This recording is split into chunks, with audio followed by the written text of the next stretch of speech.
नमस्कार दोस्तों, कई तैयारी यूट्यूब चैनल पर आप सभी का स्वागत है। अभी हाल ही में होने वाली एनटीए नेट की परीक्षा को ध्यान में रखते हुए आज की क्लास हमारी 14 नंबर की जो क्लास होगी वो एक मैराथन क्लास होगी, जिसमें हम संपूर्ण हिंदी साहित्य के व्याख्या सहित प्रश्नों को करने की कोशिश करेंगे जो कि एनटीए नेट की परीक्षाओं में पूछे जा चुके हैं और आगे भी पूछे जाने की संभावना है। एनटीए नेट की परीक्षाओं के साथ साथ किसी भी स्टेट के अंतर्गत होने वाली टीजीटी पीजीटी हिंदी संबंधी परीक्षा हो या फिर कोई अदर परीक्षा हो जिसमें हिंदी साहित्य संबंधी प्रश्न पूछे जाते हैं, उन सभी विद्यार्थियों के लिए ये क्लास काफ़ी हेल्पफुल रहेगी, क्योंकि एक एक प्रश्नों को हम उनके विद सॉल्यूशन के साथ करते हुए आगे बढ़ रहे हैं ताकि परीक्षा में आप जो है अच्छे से अच्छा स्कोर कर पाओ। और इन्हीं प्रश्नों में से आपको प्रश्न भी देखने को मिलेंगे। सफलता का राज क्या है? निरंतर अभ्यास। निरंतरता के साथ अभ्यास करते हुए शुरुआत कर लेते हैं आज की क्लास की। प्रश्न नंबर 1 से, आदिकाल के किस कवि की भाषा हिंदी के वर्तमान रूप के सर्वाधिक निकट है? तो आदिकाल के अंतर्गत वो कौन सा कवि हुआ है जिसकी जो भाषा है हिंदी के वर्तमान रूप के सर्वाधिक निकट मानी गई है? तो आंसर हो जाएगा हमारा अमीर खुसरो। अमीर खुसरो ने जो है आदिकाल में ही खड़ी बोली का प्रयोग कर दिया था, तो सर्वाधिक निकट मानी गई है वर्तमान रूप से हिंदी की। आगे बढ़ते हैं। आदिकाल के जो कवि है अमीर खुसरो की जो भाषा हिंदी के वर्तमान रूप के सर्वाधिक निकट है। मुल्ला दाऊद निर्गुण धारा के प्रेम मार्गी सूफी का शाखा के कवि माने जाते हैं। मुल्ला दाऊद ने जो है अवधी भाषा दोहा चौपाई दोहा छंद में जो है चंदायन नामक कीर्ति की रचना की है। तो यानी कि चंदायन जो रचना है वो किसके द्वारा लिखी गई? काफ़ी बार परीक्षाओं में पूछा जाता है। तो मुल्ला दाऊद जी की रचना है और 1379 ईस्वी का समय रहा। आगे बढ़ते हैं। मुल्ला दाऊद को राम कुमार वर्मा ने सूफी काव्य धारा का प्रथम कवि माना है। तो ये पूछा जाता है परीक्षाओं में, राम कुमार वर्मा के अनुसार सूफी काव्य धारा का प्रथम कवि कौन माना गया है? तो आंसर हो जाएगा हमारा मुल्ला दाऊद।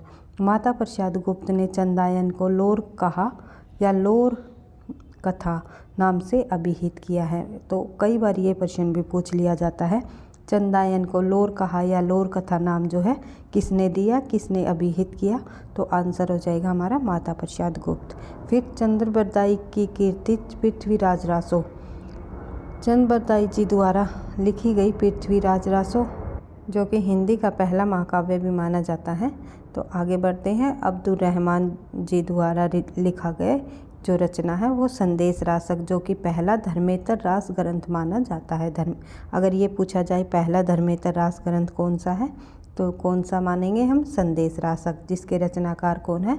अब्दुल रहमान। अमीर खुसरो की कीर्ति या जब हम देखें तो उनकी जो कीर्तियों की, अमीर खुसरो की जो रचनाओं की जो संख्या है लगभग 100 मानी जाती है, जिसमें प्रमुख है कौन कौन सी? खालिक बारी, दो सुखने, मुकरिया, गजल आदि जो है इनकी रचनाएं प्रमुख रचनाएं मानी जाती है।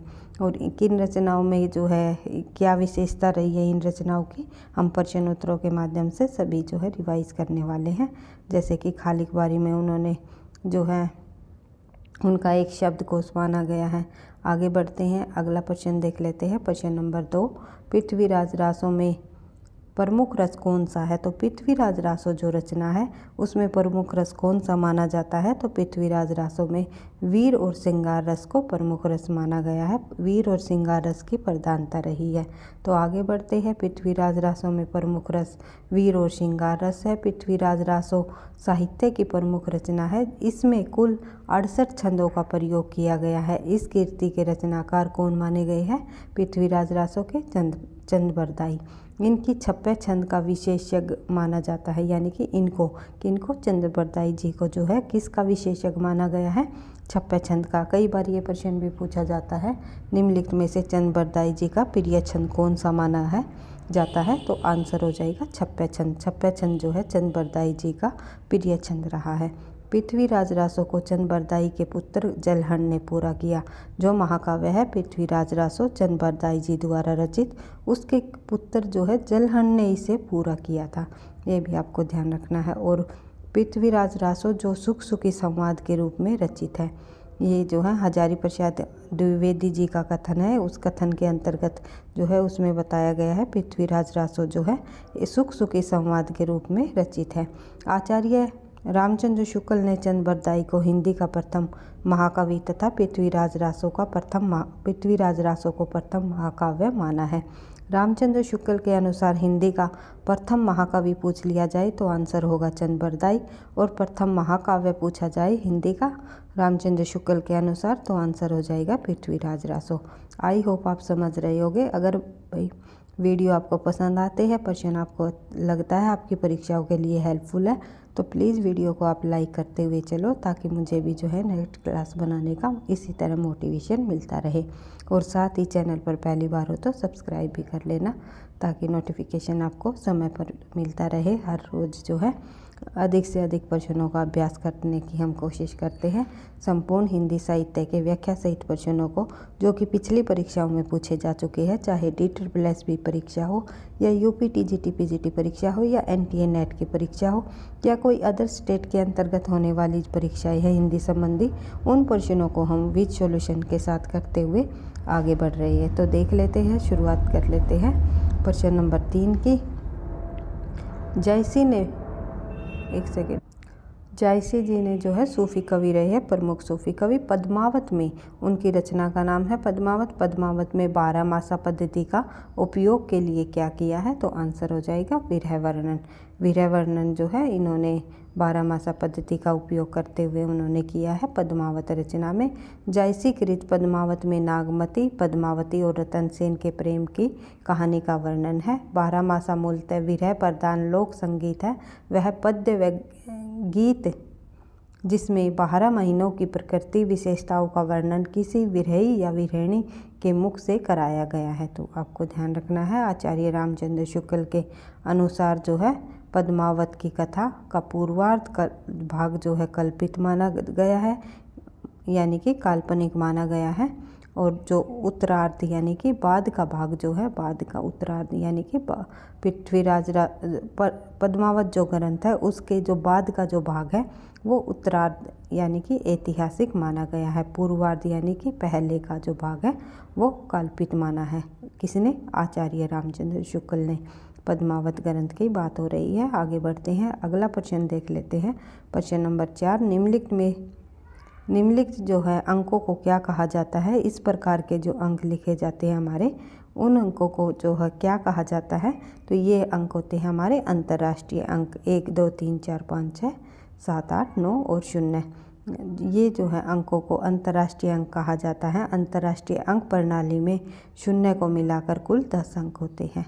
ये कई बार पूछ लिया जाता है, अंतर्राष्ट्रीय अंक प्रणाली में कुल कितने अंक होते हैं? तो आपको ध्यान रखना है 0 को मिलाकर 10 अंक होते हैं। अंतर्राष्ट्रीय अंक प्रणाली संसार की सर्वाधिक प्रचलित अंक प्रणाली मानी जाती है। पूर्वी हिंदी की बोलियां कौन सी है? तो इनमें से पूर्वी हिंदी की बोली हमें निकालनी है, तो ध्यान रखना है अवधी, बघेली, छत्तीसगढ़ी, तीनों की तीनों जो है पूर्वी हिंदी के बोलियों के अंतर्गत आती है। यहाँ पर जो है ये पश्चिमी हिंदी के अंतर्गत आएगी, हरियाणवी, फिर जो है मगही यहाँ पर बिहारी हिंदी के अंतर्गत आने वाली बोली को रख दिया है, फिर जो है और पश्चिमी हिंदी की बोलियों को रख दिया है। तो कुल मिलाकर सभी बोलियां जो पूर्वी हिंदी के अंतर्गत आती है वे आती है अवधी, बघेली और छत्तीसगढ़ी। ये तीनों बोलियां जो है पूर्वी हिंदी के अंतर्गत आती है। और पूर्वी हिंदी जो है अर्धमागधी अपभ्रंश से निकली है, ये भी आपको ध्यान रखना है। किससे निकली है? अर्धमागधी अपभ्रंश से। पूर्वी हिंदी की 3 बोलियां हैं, छत्तीसगढ़ी, बघेली और अवधी। हरियाणवी, दक्खनी, कोरवी, बुंदेली ब्रजभाषा पश्चिमी हिंदी की बोलियां हैं। और जो है मैथिली, मगही, भोजपुरी बिहारी हिंदी की बोलियां हैं। और मालवी जो है राजस्थानी हिंदी के अंतर्गत आती है। ये भी आपको ध्यान रखना। आगे बढ़ते हैं, प्रश्न नंबर 6 देख लेते हैं। देवनागरी लिपि की वर्णमाला का क्रम वैज्ञानिक है, कैसे? तो देवनागरी लिपि की वर्णमाला का जो क्रम है वो वैज्ञानिक माना जाता है, क्योंकि स्वर पहले आते हैं और बाद में आते हैं क्या? व्यंजन। आगे बढ़ते हैं, देवनागरी लिपि की वर्णमाला का क्रम वैज्ञानिक है, इसमें स्वर पहले तथा व्यंजन बाद में आते हैं। ब्राह्मी लिपि की उत्तरी शैली से चौथी और 5वीं सदी में गुप्त लिपि से जो है 6ठी शताब्दी में कुटिल लिपि विकसित हुई। इस प्रकार से जो है देवनागरी लिपि का विकास हुआ। इस कुटिल लिपि से जो है 9वीं शताब्दी के लगभग नागरी लिपि के प्राचीन रूप का विकास हुआ, जिसे जो है प्राचीन देवनागरी लिपि कहते हैं। देवनागरी लिपि का सर्वप्रथम प्रयोग गुजरात के राजा जयभट्ट, जो कि 7वीं 8वीं शताब्दी के थे, इसके शिलालेख में हुआ। तो ये कई बार प्रश्न पूछा जाता है, देवनागरी लिपि का सर्वाधिक प्रयोग जो है हमें कहाँ पर मिलता है, तो गुजरात के राजा जयभट्ट के शिलालेख में। आगे बढ़ते हैं। अगला प्रश्न हमारा प्रश्न नंबर 7, अर्थ संकोच क्या है। तो अर्थ संकोच जो है पहले सामान्य और व्यापक अर्थ में प्रयुक्त होने वाले शब्द कालांतर में विशेष अर्थ प्रयुक्त होने लगता है, तो वही क्या कहलाता है, अर्थ संकोच। आगे बढ़ते हैं, अगला प्रश्न देख लेते हैं, प्रश्न नंबर 8। ये प्रश्न जो है एनटीए नेट में पूछे जा चुके हैं, इसीलिए जो है हम इनको एक बार से रिवाइज कर लेते हैं, ताकि परीक्षा में दोबारा से अगर प्रश्न रिपीट हो तो आसानी से हम उनका सही आंसर लगा सकें। जिसके माध्यम से राजकार्य होता है। कचहरियों का काम सरकारी आदेश, सूचनाएं और विज्ञापन एक प्रदेश का दूसरे प्रदेश से शासकीय स्तर पर पत्र व्यवहार हो, वह कौन सी भाषा कहलाती है, तो वो भाषा कहलाती है हमारी राजभाषा। आगे बढ़ते हैं। राजकाज में प्रयोग होने वाली जो भाषाएं होती हैं वो राजकीय भाषा कहलाती है। तो जिसके माध्यम से राजकार्य होता है, यानी राजकाज का जो कार्य किया जाता है, कचहरियों का काम सरकारी आदेश, सूचनाएं और विज्ञापन एक प्रदेश का दूसरे प्रदेश से शासकीय स्तर पर पत्रव्यवहार हो, वो राजभाषा कहलाती है। आगे बढ़ते हैं। अगला प्रश्न हमारा प्रश्न संख्या 9। अगला प्रश्न हमारे प्रश्न नंबर 9, जो कि जयशंकर प्रसाद की जो रचना है कामायनी, उससे लिया गया है। तो इसमें तीसरा सर्ग है हमारा सरदा। तो सरदा को कामायनी क्यों कहा जाता है, पूछा गया है। जो कामायनी में सरदा पात्र है उसको कामायनी, सरदा को जो है कामायनी नाम से क्यों पुकारा जाता है या क्यों कहा जाता है, तो आंसर हो जाएगा हमारा सरदा काम गोत्र की बालिका होने के कारण, इसीलिए सरदा नाम के साथ साथ इसे कामायनी भी कहा जाता है, क्योंकि ये काम गोत्र की बालिका है। आगे बढ़ते हैं। अगला प्रश्न देख लेते हैं। कामायनी जो जयशंकर प्रसाद की रचना है, ये इनका महाकाव्य है, आपको पता ही है। और इसमें कितने सर्ग है, 15 सर्ग है। आगे बढ़ते हैं। प्रश्न नंबर 10 देख लेते हैं। भारतीय इतिहास में जल प्लवन की घटना का उल्लेख किस ग्रंथ में मिलता है, तो आपको पता ही है, शतपथ ग्रंथ के 8वें अध्याय में जो है इसका वर्णन मिलता है। आगे बढ़ते हैं। अगला प्रश्न देख लेते हैं। प्रश्न नंबर 11, उपन्यास और उसके पात्रों का सही अनुक्रम लगाना है हमें। और यहाँ एक तरफ उपन्यास दिए गए हैं, एक तरफ जो है उनके पात्र दिए गए हैं। ये हमारे उपन्यास है और दूसरी तरफ इनके पात्र दिए गए हैं। तो इन उपन्यासों के पात्रों को हमें सही सुमेलित करना है, सही बताना है। तो देख लेते हैं। सही आंसर हो जाएगा हमारा अंधेरे बंद कमरे में, जिसमें पात्र है नीलिमा और हरबंश, ये इनके प्रमुख सही पात्र है। और अन्य जो यहाँ पर पात्र दिए गए हैं उपन्यासों के, उनके भी हम सही पात्रों का मिलान कर लेते हैं, एक बार से इनको भी रिवाइज कर लेते हैं, क्योंकि हमेशा परीक्षाओं में प्रश्न पूछा जाता है पात्र संबंधी 1 या 2 प्रश्न तो अवश्य ही पूछे जाते हैं। सुनीता जो है जैनेंद्र जी का उपन्यास है, जिसके प्रमुख पात्र है सुनीता, श्रीकांत, हरिप्रसन्न और सत्या। उसके बाद नदी के द्वीप जो उपन्यास है वो है अज्ञे जी का। अज्ञे है भाई, ये अजय नहीं अज्ञे है, तो आपको ध्यान रखना है। अज्ञे जो रचनाकार है उसके द्वारा जो लिखा गया नदी के द्वीप उपन्यास। कई बार ये भी पूछा जाता है नदी के द्वीप किस विधा की रचना है, ये इनका उपन्यास है, ये भी आपको ध्यान रखना है। और नदी के द्वीप के जो प्रमुख पात्र है रेखा, कई बार परीक्षाओं में पूछा जाता है कि नदी के द्वीप के अंतर्गत निम्नलिखित में से कौन सा पात्र नहीं आता, या रेखा किस उपन्यास का पात्र है, तो भुवन, गौरा और रेखा चंद्रमोहन, ये चारों ये जो पात्र है ये नदी के द्वीप के हैं।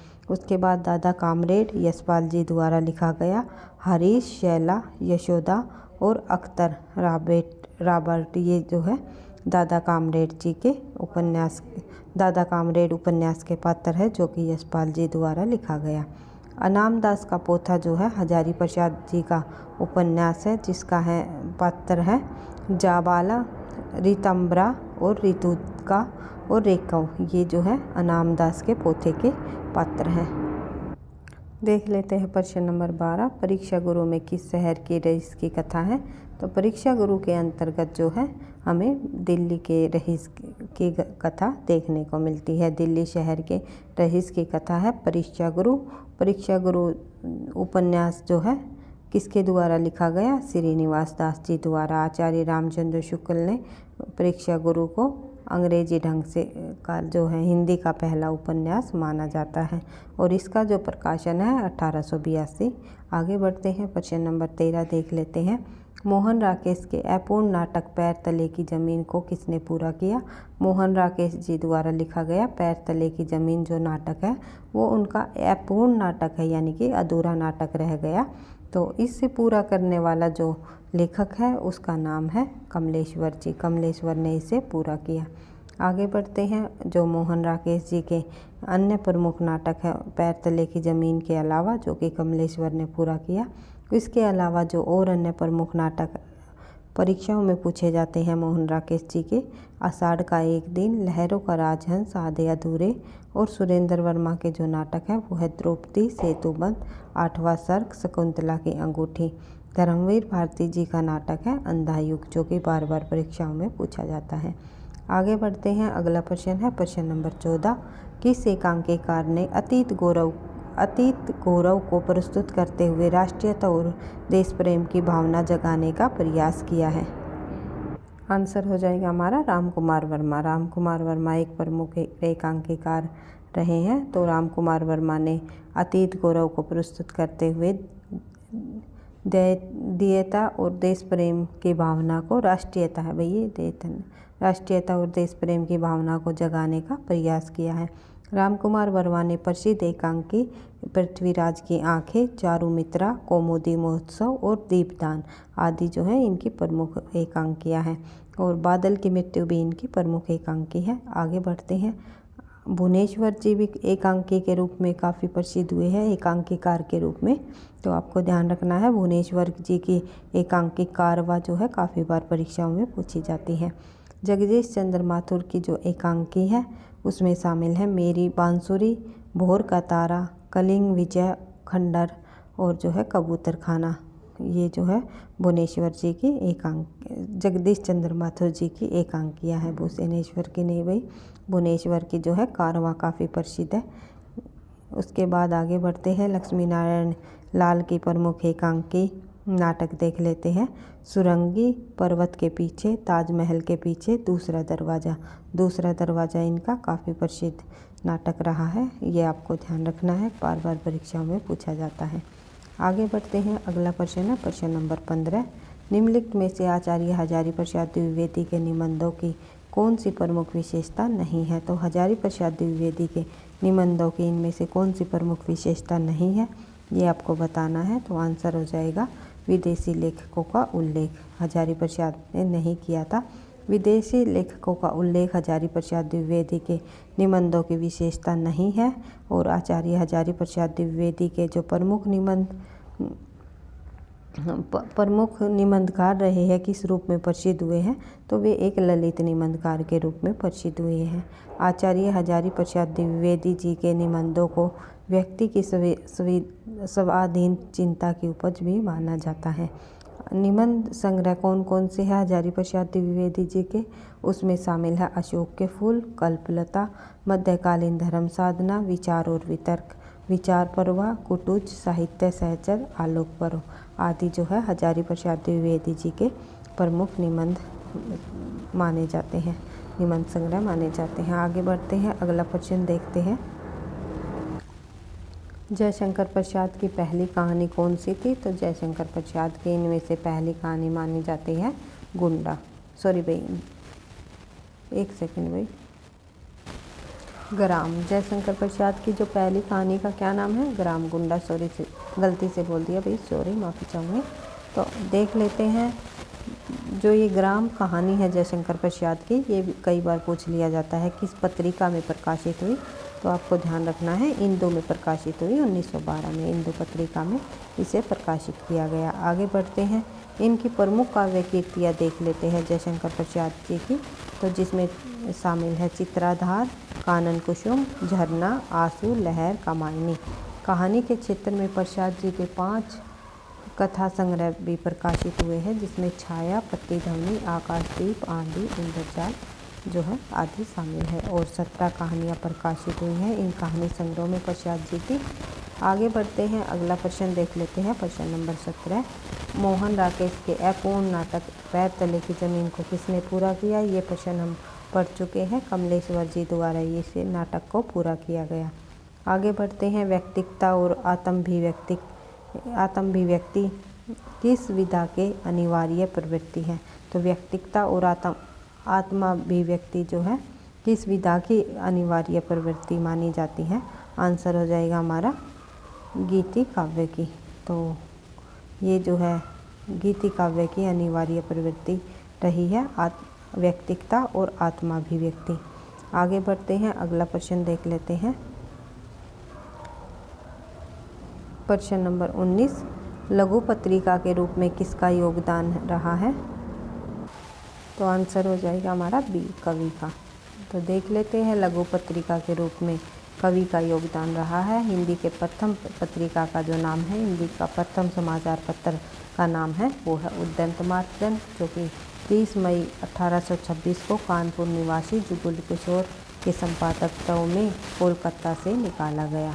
और जो है दिनमान पत्रिका है 1965 ईस्वी में दिल्ली से प्रकाशित हुई।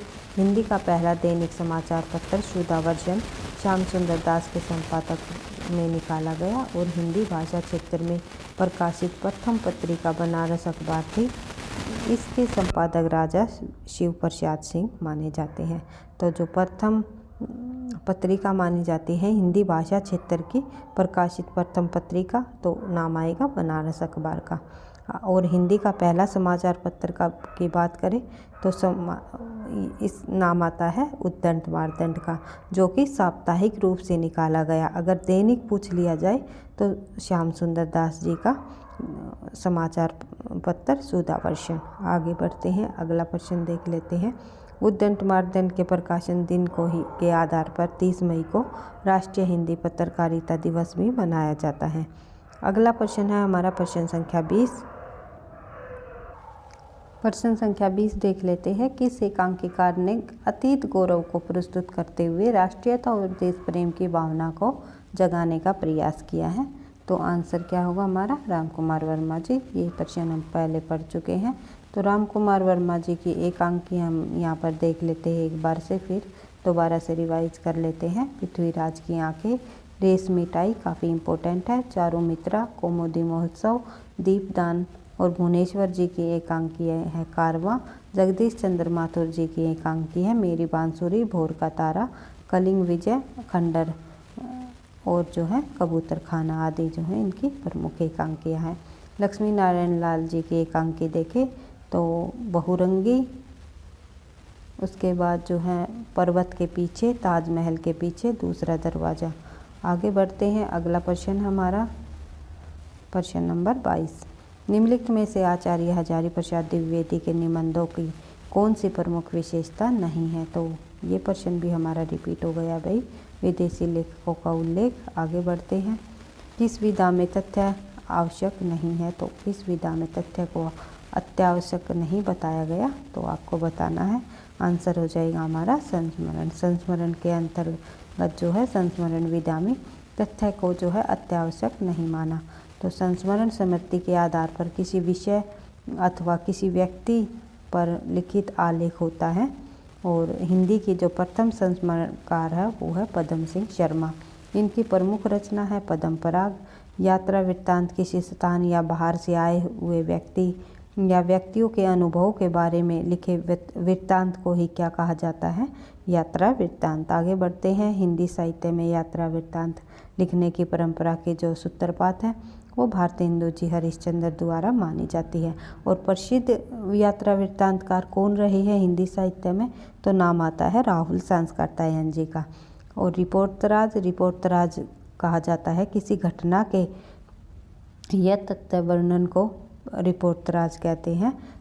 हिंदी में रिपोर्टराज का जनक शिवदान सिंह चौहान को माना जाता है तथा इनकी जो कीर्ति है लक्ष्मीपुरा हिंदी का प्रथम रिपोर्टराज माना जाता है। फिर आती है बात डायरी की। तो डायरी लेखन व्यक्ति के द्वारा लिखा गया व्यक्तिगत अनुभव साक्ष्य को लिखित रूप में अंकित करके बनाया गया ही एक जो है संग्रह होता है। इसमें लेखक आत्म साक्षात्कार करता है और हिंदी में डायरी विधा का प्रवर्तन श्री राम शर्मा कृत सेवाग्राम की डायरी से माना जाता है। आगे बढ़ते हैं, अगला प्रश्न देख लेते हैं।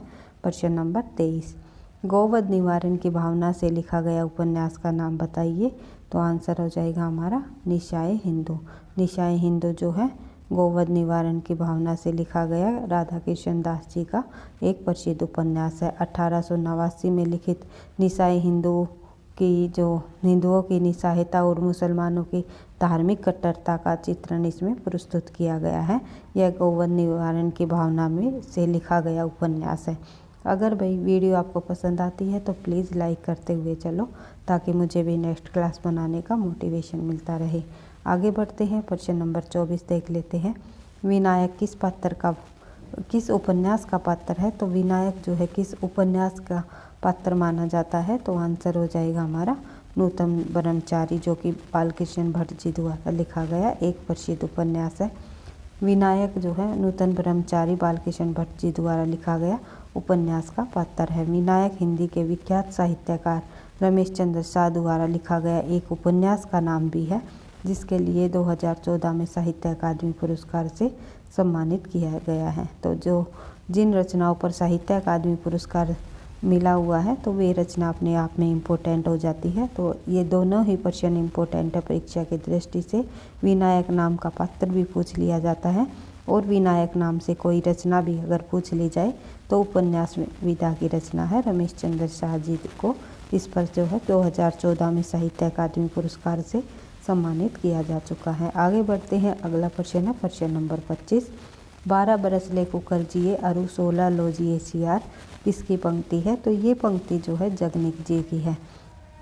जगनीक कवि हुए हैं हमारे आदिकाल के अंतर्गत रासो साहित्य जिन्होंने लिखा, रासो साहित्य के अंतर्गत जो है परमाल रासो ग्रंथ की जिन्होंने रचना की जगनीक कवि जो है 12वीं शताब्दी की ये रचना मानी जाती है। जगनीक कवि द्वारा लिखी गई परमाल रासो, और यह आदिकालीन हिंदी साहित्य की एक जो है वीर गाथात्मक रासो काव्य है, जो आज के समय में परमाल रासो का केवल एक आल्यखंड ही उपलब्ध है। हालांकि इनकी जो रचना काल के विषय में काफ़ी मतभेद भी हुए हैं।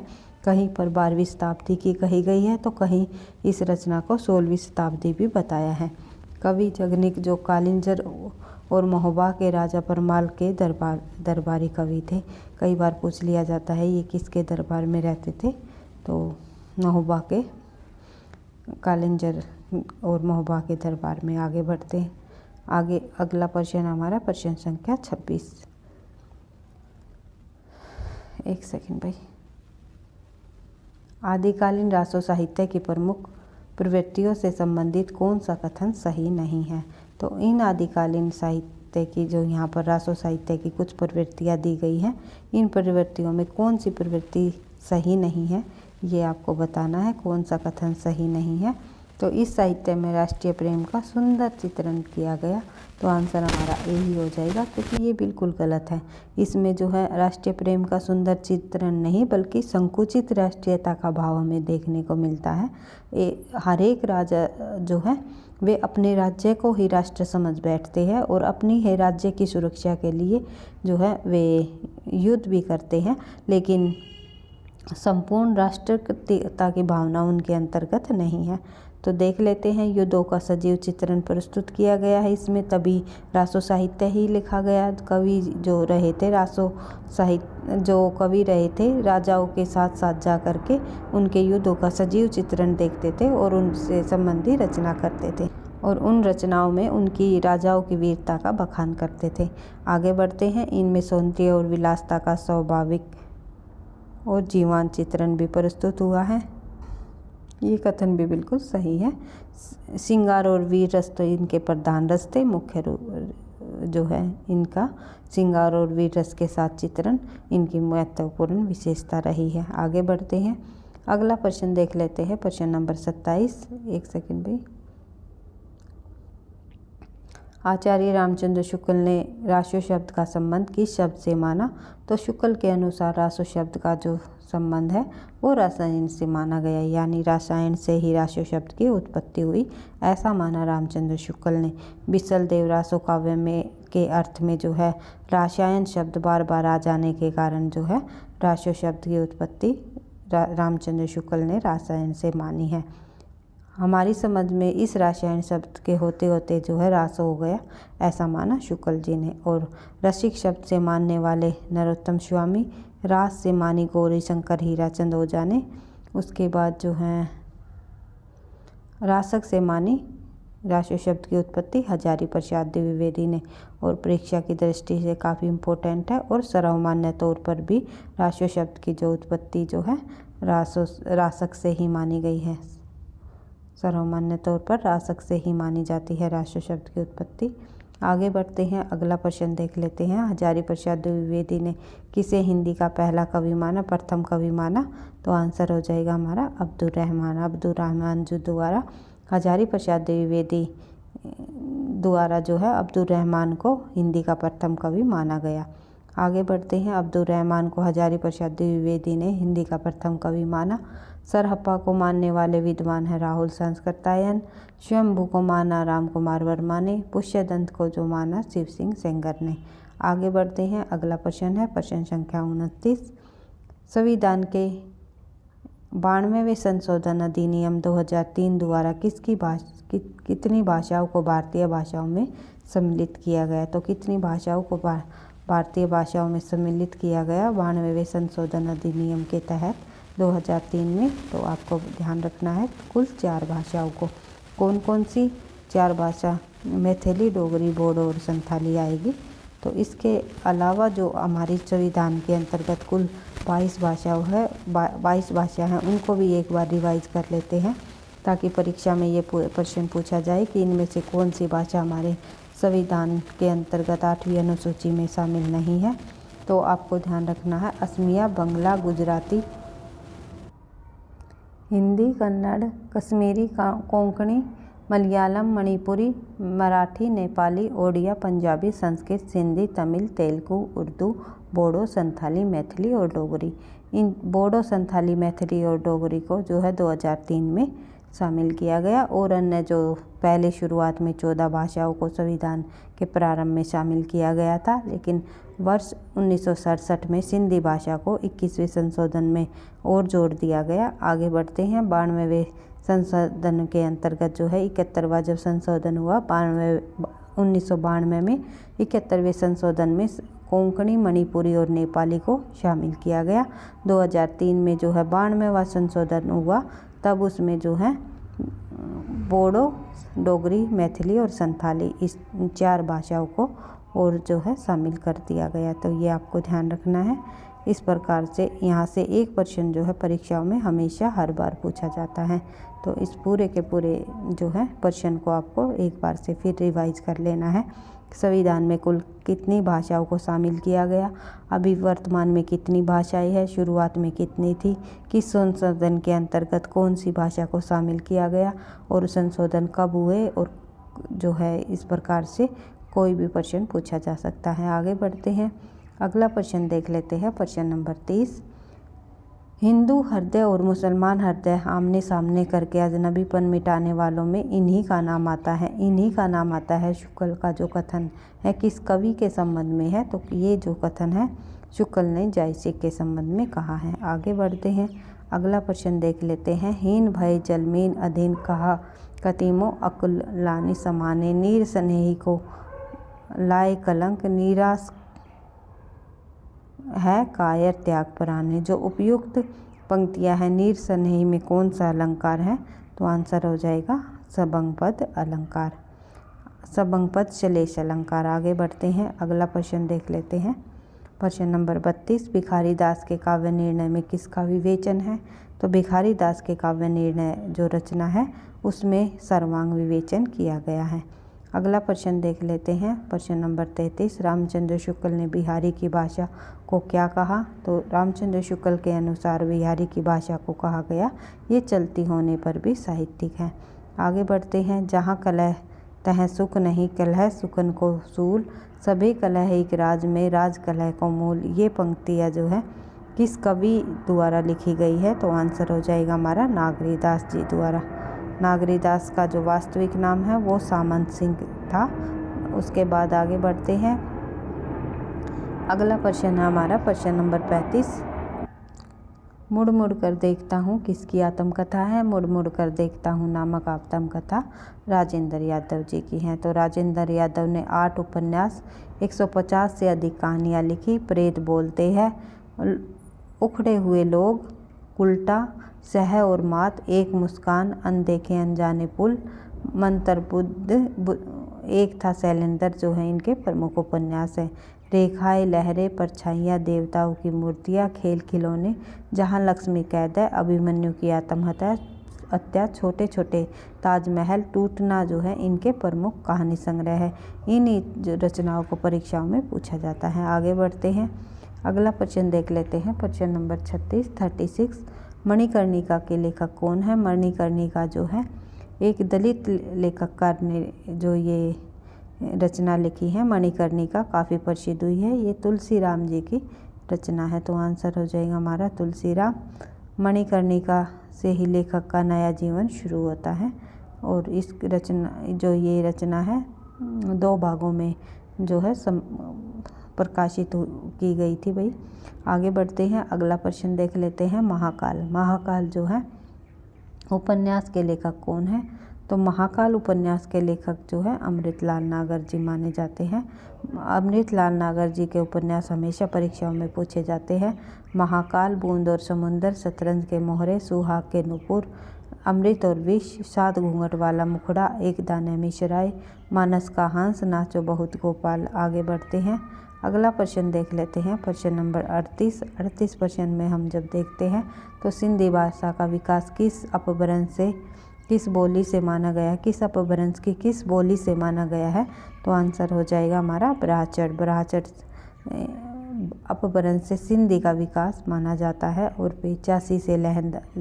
85 से लहंदा और पंजाबी का विकास हुआ। मागधी से बिहारी, बंगला, उड़िया और रसमिया का विकास हुआ। अर्ध मागधी से पूर्वी हिंदी निकल कर आई जिसमें अवधी, बघेली और छत्तीसगढ़ी शामिल है। आगे बढ़ते हैं। अगला प्रश्न देख लेते हैं। प्रश्न नंबर 39। प्रताप शाही के रचनाकार प्रताप शाही जी द्वारा लिखी गई इनमें से कौन सी रचना नहीं है? तो आंसर हो जाएगा हमारा नवरस तरंग। नवरस तरंग जो रचना है प्रताप शाही की नहीं है बल्कि जो है बेनी परवीन जी की रचना है। आगे बढ़ते हैं। अगला प्रश्न देख लेते हैं। प्रश्न नंबर 40। छतर प्रकाश प्रबंध काव्य के रचनाकार कौन है? तो छतर प्रकाश नामक प्रबंध काव्य लिखा है लाल कवि जी द्वारा। लाल कवि ने छतर प्रकाश नामक प्रबंध काव्य की रचना की। आगे बढ़ते हैं। अगला प्रश्न देखते हैं। निम्नलिखित नीतिकार कवि नहीं है, तो इनमें से कौन सा नीतिकार कवि नहीं है? नीतिकार के अंतर्गत नहीं आता। तो आंसर हो जाएगा गिरिधर कविराय, रहीमदास, दीनदयाल और गिरिधर दास। ये भाई थोड़ा सा ऑप्शन में गड़बड़ हो गई, तो यहाँ कोई गिरिधर दास जो है बापू हरिश्चंद्र के पिता है और ब्रज भाषा के बहुत प्रौढ़ कवि है। ये गिरिधर दास जो है, एक सेकंड भाई, ये ऑप्शन थोड़े गड़बड़ हो गया भाई। गिरिधर कविराय भी यही कवि है, गिरिधर दास भी, तो ध्यान रखना है। आगे बढ़ते हैं। अगला प्रश्न देख लेते हैं। प्रश्न नंबर 42। अष्टछाप के कौन से कवि बीरबल के पुरोहित थे? तो आंसर हो जाएगा हमारा छीत कवि। छीत आएगा भाई, छीट नहीं, ये थोड़ा टाइपिंग मिस्टेक के कारण हो रखा है। तो देख लेते हैं। वल्लभाचार्य के पुत्र विट्ठलनाथ ने 1565 ईस्वी में अष्टछाप की स्थापना की। अष्टछाप के 4 शिष्य वल्लभाचार्य के, 4 शिष्य विट्ठलनाथ जी के शामिल हैं। अष्टछाप के कवियों को तो आप लोग हमेशा रिवाइज करते ही हो, जैसे कि कुम्मन दास, सूरदास, परमानंद दास, कृष्ण दास, ये वल्लभाचार्य जी के शिष्य हैं। उसके बाद छीत, स्वामी चतुर्भुज दास, नंददास, गोविंद दास, ये जो है 4 विट्ठलनाथ जी के शिष्य हैं। आगे बढ़ते हैं। अगला प्रश्न देख लेते हैं। प्रश्न नंबर 43। दादू दयाल का जन्म कहाँ हुआ? तो दादू दयाल का जन्म जो है हमें अहमदाबाद में ऐसा माना जाता है दादू दयाल जी का जन्म अहमदाबाद में हुआ। आगे बढ़ते हैं। दादू दयाल की रचनाओं का जो संपादन है अंगवधु नाम से किसने किया? रज्जब ने। और दादू दयाल की जो रचनाओं का है संपादन, एक है हरडे वाणी। एक सेकंड भाई, हरडे वाणी नाम से किसने किया? ये आप लोगों को कमेंट बॉक्स में लिख करके बताना है। तो दादू दयाल की रचनाओं का जो संपादन है रज्जब ने किस नाम से किया? अंगवधु नाम से। हरडे वाणी नाम से करने वाले जो उनके शिष्य ये है दादू दयाल के वे 2, तो उनका नाम आप लोगों को कमेंट बॉक्स में लिखना है। दादू दयाल हिंदी के भक्ति काल के ज्ञानाश्री शाखा के प्रमुख कवि रहे हैं। इनके 52 शिष्य थे, जिसमें गरीबदास, सुंदरदास, रज्जबदास, बखाना आदि प्रमुख है। वह अजमेर के राजा मानसिंह के समकालीन थे।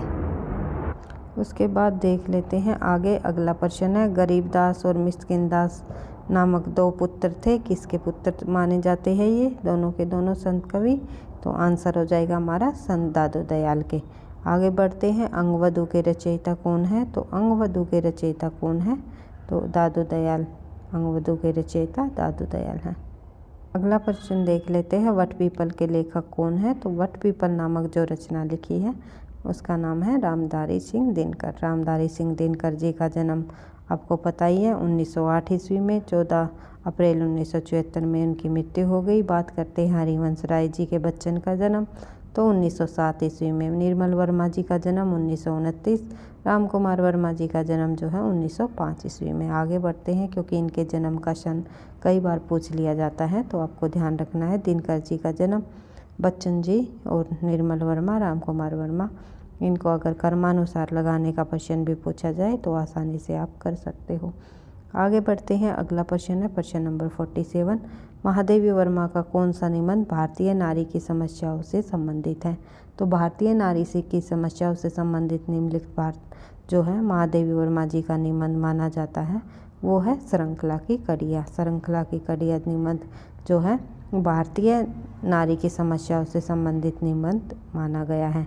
अतीत के चलचित्र महादेवी वर्मा द्वारा रचित एक रेखा चित्र है। इसमें लेखिका हमारा परिचय रामा भाभी, बिंदा, राबिया भैया, उसके बाद बिट्टो, बालिका, माँ, गीशा, अभागी स्त्री, आलोपी, बबलू तथा आलोपा आदि इन 11 चरित्रों से करवाती हैं। और संध्या गीत जो है महादेवी वर्मा जी की चौथा कविता संग्रह माना जाता है और 1934 से 1936 तक के रचित गीत इसमें प्रकाशित किए गए हैं। आगे बढ़ते हैं। गीतों में जो है निर्जा के भावों को परिव्यक्त रूप मिलता है। अगला प्रश्न देखते आगे है श्रृंखला की कड़ियाँ। श्रृंखला की कड़ियाँ भी इनका एक निबंध संग्रह है। तो इसमें जो है महादेवी वर्मा ने महिलाओं की असमानता पर लिखे गए जो है निबंधों का संग्रह रहा है। आगे बढ़ते हैं। पथ के साथी रचना में महादेवी वर्मा जो संस्मरणों का संग्रह है पथ के साथी, उसमें इन्होंने अपने समकालीन रचनाकारों का चित्र दिया है। आगे बढ़ते हैं। महादेवी वर्मा 27 अप्रैल 1982 में काव्य संकलन यामा के लिए ज्ञानपीठ पुरस्कार जो है प्रदान किया गया महादेवी वर्मा को। अगर ये पूछ लिया जाए ज्ञानपीठ पुरस्कार महादेवी वर्मा को किस रचना पर दिया गया, तो यामा इनकी रचना है। आगे बढ़ते हैं। 1979 ईस्वी में साहित्य अकादमी फेलोशिप से सम्मानित किया गया। 1988 में जो है पद्म विभूषण तथा 1956 में पद्म भूषण से भी सम्मानित किया जा चुका है। आगे बढ़ते हैं। अगला प्रश्न देखते हैं प्रश्न नंबर 48। कविता करना अत्यंत पुण्य का फल है। इस दुराशा और अनंत उत्कंठा से कवि जीवन व्यतीत करने की इच्छा हुई। यह संवाद पंक्ति जयशंकर प्रसाद के किस नाटक की है? तो आपको ध्यान रखना है ये जो है स्कंदगुप्त नाटक की है। आगे बढ़ते हैं। अगला प्रश्न देख लेते हैं प्रश्न नंबर 49। ठेस कहानी के लेखक कौन है? तो ठेस कहानी के लेखक निम्नलिखित में से फणीश्वरनाथ रेणु जी हैं। आगे बढ़ते हैं। अगला प्रश्न है हमारा प्रश्न नंबर 50। त्यागपत्र उपन्यास के लेखक का नाम बताइए। तो त्यागपत्र जो उपन्यास है उसके लेखक का नाम है जैनेंद्र। सुनीता, परख सुनीता, त्यागपत्र इनके प्रमुख उपन्यास है। जो बार बार परीक्षाओं में पूछे जाते हैं। जैनेंद्र का प्रमुख उपन्यास त्यागपत्र 1937 ईस्वी में प्रकाशित हुआ। हिंदी के सर्वश्रेष्ठ लघु उपन्यासों में मरणाल नामक भाग्यहीन युवती के जीवन पर आधारित यह एक मार्मिक कथा अत्यंत प्रभावशाली बन सकी। इस उपन्यास में जो है जैनेंद्र ने काफ़ी सारी जो है समस्याओं को, एक महिला संबंधी जो है जीवन पर आधारित जो युवती की समस्या है उसको इसमें दर्शाया गया है। जैनेंद्र की अन्य औपन्यासिक कृतियाँ परख, सुनीता, कल्याणी, सुखदा, विवत, व्यतीत, जयवर्धन आदि है। आगे बढ़ते हैं। प्रश्न नंबर 51 से लेकर के 100 तक जो है हम नेक्स्ट क्लास में करने की कोशिश करेंगे। तो आज की क्लास हमारी इतनी ही रहेगी। केवल 50 प्रश्नों को ही हम विद सॉल्यूशन के साथ कर पाएंगे। तो वीडियो पसंद आई तो लाइक करना, दोस्तों के साथ शेयर करना, चैनल पर पहली बार हो तो सब्सक्राइब कर लेना ताकि नोटिफिकेशन आपको समय पर मिलता रहे। पढ़ते रहना, आगे बढ़ते रहना।